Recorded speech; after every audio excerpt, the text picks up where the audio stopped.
ce que je croyais impossible est arrivé. Il y a quelques mois, ma vie semblait tracée.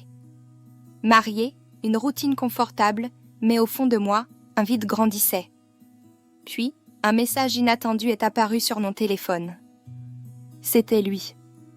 Mon ex. Au début, c'était innocent. Des nouvelles, des souvenirs partagés.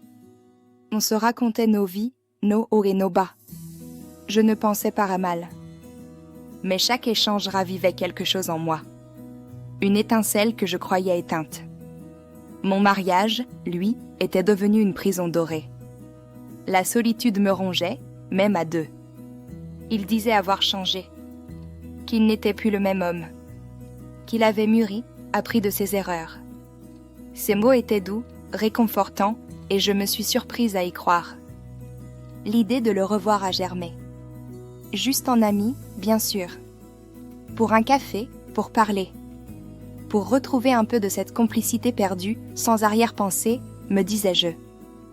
Le jour de notre rencontre, mon cœur battait la chamade. Le café était bondé, mais je ne voyais que lui. Son sourire, son regard. C'était comme si le temps n'avait pas passé.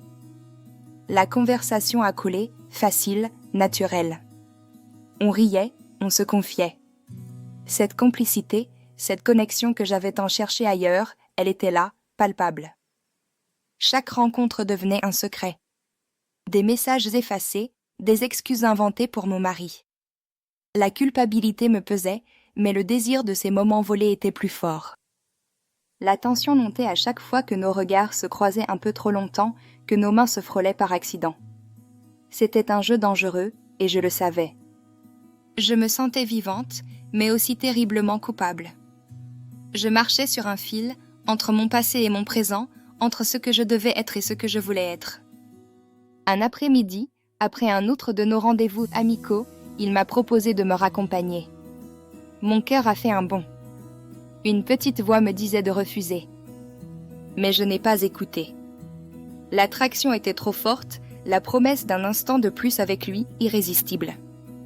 Je suis montée. Ce jour-là, je n'aurais jamais dû monter dans sa voiture, mais il était trop tard.